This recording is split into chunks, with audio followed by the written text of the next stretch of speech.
Praise the lord. హల్లెలూయా. క్రీస్తు శిలువ ధ్యానములు 7వ రోజు. ప్రతిరోజు క్రమం తప్పకుండా శిలువ ధ్యానములు చూస్తున్న మీ అందరికీ నా హృదయపూర్వక వందనములు. పరిశుద్ధ గ్రంథము నుండి యోహాను సువార్త 19వ అధ్యాయము 7వ వచనము. అందుకు యూదులు, మాకొక నియమము కలదు, తాను దేవుని కుమారుడనని ఇతడు చెప్పుకొనెను గనుక ఆ నియమము చొప్పున అతడు చావలనని అతనితో చెప్పిరి. ఆమేన్. ఆ కఠినమైన యూదులు ఎందుకు కక్ష పెట్టుకున్నారంటే, యేసయ్య దేవుని కుమారుడును అని చెప్పినందుకు. పరమ తండ్రి అయిన యేసయ్య మీద కక్ష కట్టారు. ప్రస్తుత రోజుల్లో కూడా క్రైస్తవుల మీద చాలామందికి అసూయ ఉంది.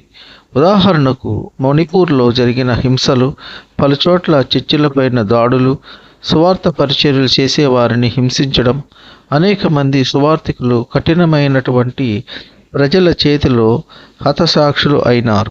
పరమ తండ్రి అయిన యేసయ్య నిజముగా నరావతారిగా ఈ లోకానికి అవతరించి కన్యమరియ గర్భమున జన్మించి పరిశుద్ధాత్మ వలన కన్యమరియ గర్భము దాల్చి జన్మించినారు.